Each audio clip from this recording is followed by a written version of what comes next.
பகுதிகளில் இடி மின்னலுடன் மழை, விட்டு விட்டு மழை பெய்வதால் இதமான சூழல். மழை காரணமாக சென்னை, செங்கல்பட்டு, காஞ்சிபுரம், திருவள்ளூரில் வெப்பம் தணியும் என வானிலை ஆய்வாளர் பிரதீப் ஜான் தகவல்.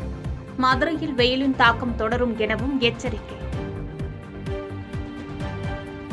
திருப்பதி லட்டில் விலங்கு கொழுப்பு கலக்கப்பட்ட குற்றச்சாட்டு தொடர்பாக ஆந்திர அமைச்சரிடம் விளக்கம் கேட்டார் மத்திய சுகாதாரத்துறை அமைச்சர் ஜே.பி. நட்டா. லட்டில் கலப்படம் தொடர்பான செய்தி கவலை தருவதாக மக்களவை காங்கிரஸ் தலைவர் ராகுல் காந்தி கருத்து. முந்தைய ஆட்சியில் இருந்தவர்கள் திருப்பதி தேவஸ்தானத்தின் புனித தன்மையை குலைத்து விட்டதாக சந்திரபாபு நாயுடு குற்றச்சாட்டு. 100 நாள் ஆட்சியின் தோல்விகளை திசை திருப்பவே கட்டுக்கதைகளை கட்டவிழ்த்து விடுவதாக ஜெகன்மோகன் விளக்கம். திருப்பதி லட்டு விவகாரத்தை தாமதமாக வெளிப்படுத்தியது ஏன்? ஆந்திர முதலமைச்சர் சந்திரபாபு நாயுடுக்கு காங்கிரஸ் தலைவர் ஷர்மிளா கேள்வி. 3 நாள் சுற்றுப்பயணமாக அமெரிக்கா புறப்பட்டார் பிரதமர் நரேந்திர மோடி. ஐநா சபையில் உரையாற்றுவதுடன் அதிபர் வேட்பாளர் டிரம்பை சந்திப்பார் என தகவல்.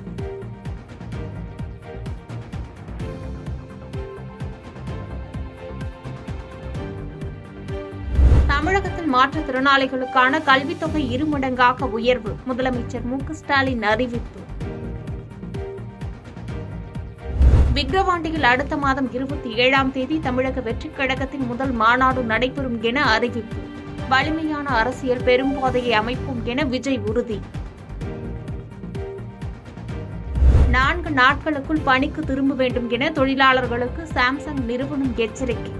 பழிவாங்கும் நடவடிக்கையை கைவிடுமாறு தொழிலாளர்கள் வலியுறுத்தல். கோவை அருகே சட்டவிரோதமாக மண் அள்ளியவர்களை உடனே கைது செய்ய உயர்நீதிமன்றம் ஆணை.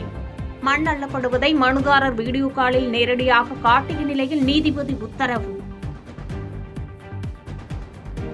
ஜம்மு காஷ்மீரில் தேர்தல் பணிக்காக சென்ற பேருந்து கவிழ்ந்து விபத்து. எல்லை பாதுகாப்பு படை வீரர்கள் 4 பேர் உயிரிழப்பு, 6 பேர் நிலைமை கவலைக்கிடம். இலங்கை அதிபர் தேர்தல் வாக்குப்பதிவு தொடங்கியது. முதன்முறையாக 38 வேட்பாளர்கள் போட்டியிடுவதால் 2 அடி நீளம் உள்ள வாக்குச்சீட்டு அச்சடிப்பு.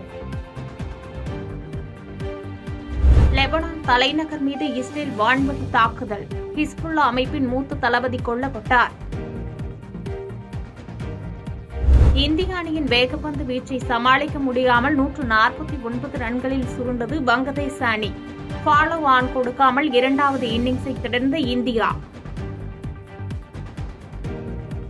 வெளியானது ரஜினிகாந்தின் வேட்டையின் பட டீசர். அதிரடி ஆக்ஷன் காட்சிகள், என்கவுண்டரை ஆதரிக்கும் வசனங்கள். பாதகம் செய்பவரை கண்டால் நாம் பயங்கொள்ளலாகாது பாப்பா. மோதி மிதித்து விடு பாப்பா, அவர் முகத்தில் உமிழ்ந்து விடு பாப்பா. அண்மை செய்திகளை உடனுக்குடன் தெரிந்து கொள்ள இணைந்திருங்கள் இயம்நாடு தொலைக்காட்சியுடன்.